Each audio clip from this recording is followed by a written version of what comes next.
یہ ہے خواجہ بندہ نواز یونیورسٹی کا مین گیٹ. اس کے اندر ہی آپ کو کیبین ٹائمز اخبار کا دفتر بھی نظر آ رہا ہے. لیکن یہ کیا؟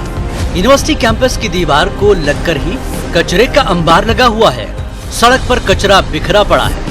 2 اکتوبر گاندھی جینتی سوچھ بھارت ابھیان کا اثر یہاں تو کچھ بھی دکھائی نہیں دے رہا ہے. آگے بڑھتے ہیں, کچھ اور علاقوں کا دورہ کرتے ہیں, دیکھتے ہیں وہاں کیا صورتحال ہے. یہ دیکھیے, یہ ہے فیروز شاہ بہمنی چوک. یہاں بھی خوبصورت نظارہ آپ کا استقبال کر رہا ہے. اس کے قریب ہی کئی اسپتال بھی ہیں.